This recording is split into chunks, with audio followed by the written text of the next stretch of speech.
চীন ও ভারতীয় নাগরিকদের নিয়ে মার্কিন প্রেসিডেন্ট ডোনাল্ড ট্রাম্পের ইতিবাচক মনোভাব খুব বেশি একটা কখনোই দেখা যায় না। তবে এবার পরিস্থিতি একেবারেই ভিন্ন।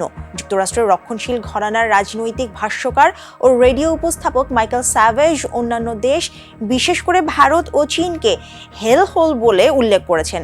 আর তার এই বক্তব্যকে ট্রুথ সোশ্যালে রিপোস্ট করে চরম বিতর্কের জন্ম দিয়েছেন president Donald Trump. Michael savage তার পডকাস্টে বলেন, ভারত ও চীনের নাগরিকরা তার মধ্যে বিতৃষ্ণা জাগায়। মাইকেল তার পডকাস্টে অভিবাসীদের সন্তানরা জন্মসূত্রে যে যুক্তরাষ্ট্রের বৈধ নাগরিক হয়ে যায় এই আইনের চরম বিরোধিতা করেন।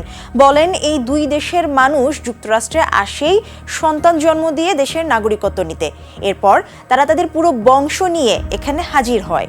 মাইকেল স্যাভেজের এমন বক্তব্যকে প্রেসিডেন্ট ট্রাম্প অবলীলায় সমর্থন করেছেন। ট্রুথ সোশ্যালে পোস্ট করা একটি চিঠিতে তিনি ভারতীয় এবং চীনা অভিবাসীদের ল্যাপটপধারী গ্যাংস্টার বলেও আখ্যা দেন।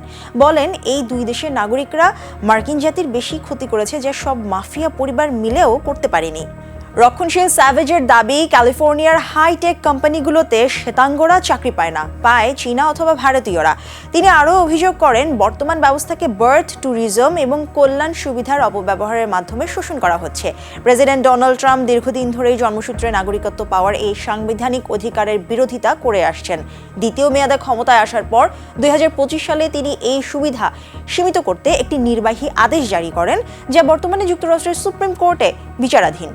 ট্রাম্পের ওই অবমাননাকর পোস্ট নিয়ে ভারতের পররাষ্ট্র মন্ত্রণালয় মুখপাত্র রণধীর জয়সওয়াল একে অজ্ঞতাপূর্ণ, রুচিহীন বলে আখ্যা দিয়েছেন।